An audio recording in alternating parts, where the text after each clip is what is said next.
Welcome to our third lesson in the series, Discovering Ordinary Faith. Today we're going to talk about what we do. What is the job of a church? Paul wrote this in Ephesians. Their responsibility is to equip God's people to do His work, build up the church, the body of Christ. This will continue until we all come to such unity in our faith and knowledge of God's Son that we will be mature in the Lord, measuring up to the full and complete standard of Christ. It's the purpose of every church to equip everyone who's willing to follow Jesus, to serve others, and to serve God. As we do that, as we serve God, as we serve others, we grow in godly character. As we grow in godly character, we also grow in unity. And so this is our job, to raise up people, to equip people to serve Jesus. Now, how do we do that? Well, we call it making a place. Jesus said in John 14 that He would go to heaven and prepare a place for us. The writer of Hebrews tells us that God prepared a city for those who had faith. And so we also strive to prepare a place. What kind of place? Well, first, we need to be a place to believe. When you start by trusting Jesus, it raises a lot of questions. It's a major life change, and a lot of times you don't even know the right questions to ask. So we're here to help. How do we do that? First, we have our weekly, we call it our Gateway service. The weekly service on Sundays is a starting point for your faith. It's not the finish. It's not the pinnacle of Christian experience or the faith life.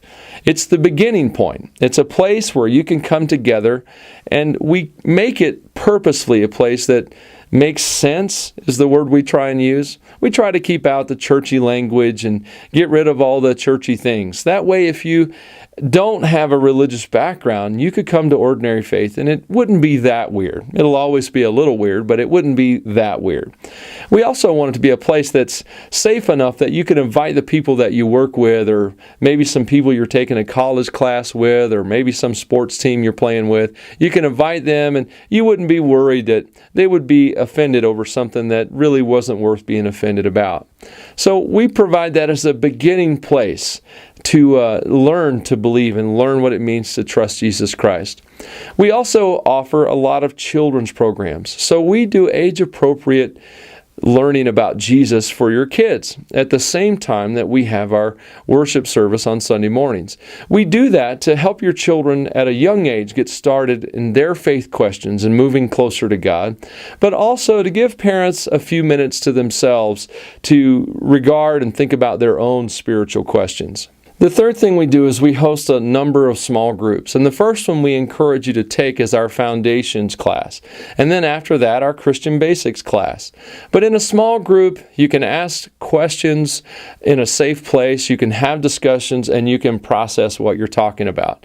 All of these are purposefully there in the life of Ordinary Faith to help people come to a point where they can believe. Now, once you believe, once you start by trusting Jesus, then it's a time and you need a place to become.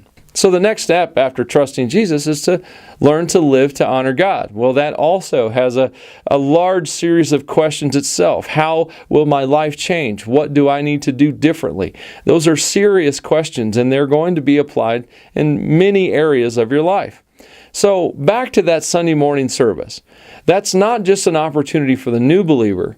We do biblical teaching on Sunday mornings. What that means is the Bible is very countercultural. That means the Bible is going to raise problems and questions for people. If you have bought into, or the only thing you know in life is the standard American worldview, then the Bible is seriously going to challenge that. And as it challenges that, and as it raises those questions, it will be enlightening, and it will help you to grow, and you will become each week and each year closer and closer to God, and closer to your purpose of living to honor God. We also have those small groups again. Now, small groups are great not only for your beginning journey of learning to trust Jesus, but also of learning to live to honor God. You can process the messages or specific topical studies in your own groups. Sometimes book studies, different things, or just the Bible.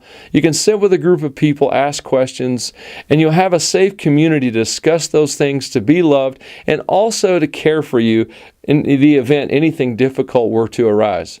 A third thing we have for those who are becoming and who are learning to live to honor God is one-on-one mentoring.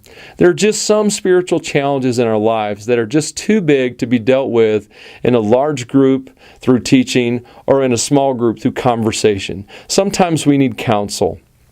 Sometimes we need specifically focused study to help us grow in our relationship with Jesus. So, when we start by trusting Jesus, we need a place to believe. And when we live to honor God, we need a place to become, to grow. But then we're going to move forward from that. And we will find, overarching all these things, is a place to belong. As you grow in your trust of Jesus and in your life for God, you're going to discover that God has richly gifted you. He's given you some wonderful things. And the great thing about God's gifts is that they are given to us to be given to others. And as we give them away, God increases them. Now, you may find a place serving in our Gateway service. It takes a lot of resources, a lot of volunteers, a lot of dollars to have each Sunday so that it meets the needs of our children and our adults. And so there are so many people who serve as teachers helpers, as setting up facility, as leading and playing on the worship team, as a prayer warriors, just praying for people who are there. There are many things that are going on in that capacity. So this is a place where you can belong, where you can serve alongside other people as you grow and as you mature, and help other people learn to serve themselves. Also, you can become a mentor. You can step alongside someone else. We call it going full circle. You'll start by trusting Jesus and you'll live to honor God, and you'll grow by helping others also start by trusting Jesus. There are so many people that need the good news that is present in your life when you start by trusting Jesus. And there's no reason to wait or delay. Jump right in and help someone on their faith journey. So, this is what we are trying to do. We are providing a place to believe, a place to become, and a place to belong. Thanks for listening to this third lesson of what we do as you discover ordinary faith.